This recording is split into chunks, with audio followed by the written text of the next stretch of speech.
Ներողություն, որ ասում են ծնողները շշերով հարվածել են ռազմական ոստիկանության ներկայացուցիչին։ Ինչ շիշ։ Նշել են, որ ջրի շշերով հարվածել են։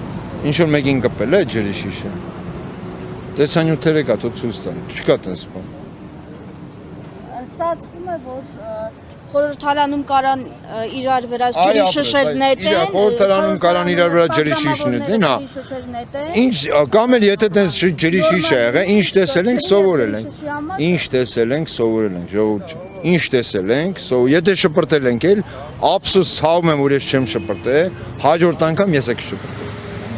Ես խոսք եմ տալի, հաջորդ անգամ եթե նմանատիպ բաներ լինի, ես շարսատ կշպրտեմ, որտեվ այդ եմ սովորել։ Երկրի խորհրդարանում դա եք տեսել։ Այո, ես դա եմ տեսել, այդ եմ սովորել, այդքան բան։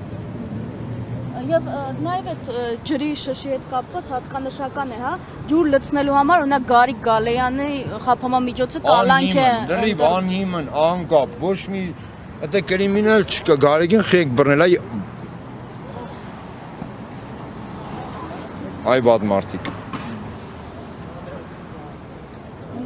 Դասիրակությունը չթողեց որ բոլորը անհետ կորածների եւ զոհվածների Այո։ Հիմա մենք գնում ենք Աչափնյակի դատարան, եթե դուք գաք ընդեղել արդեն մանրամասն ինֆորմացիա կունենանք, ձեզ կտեղեկացնենք։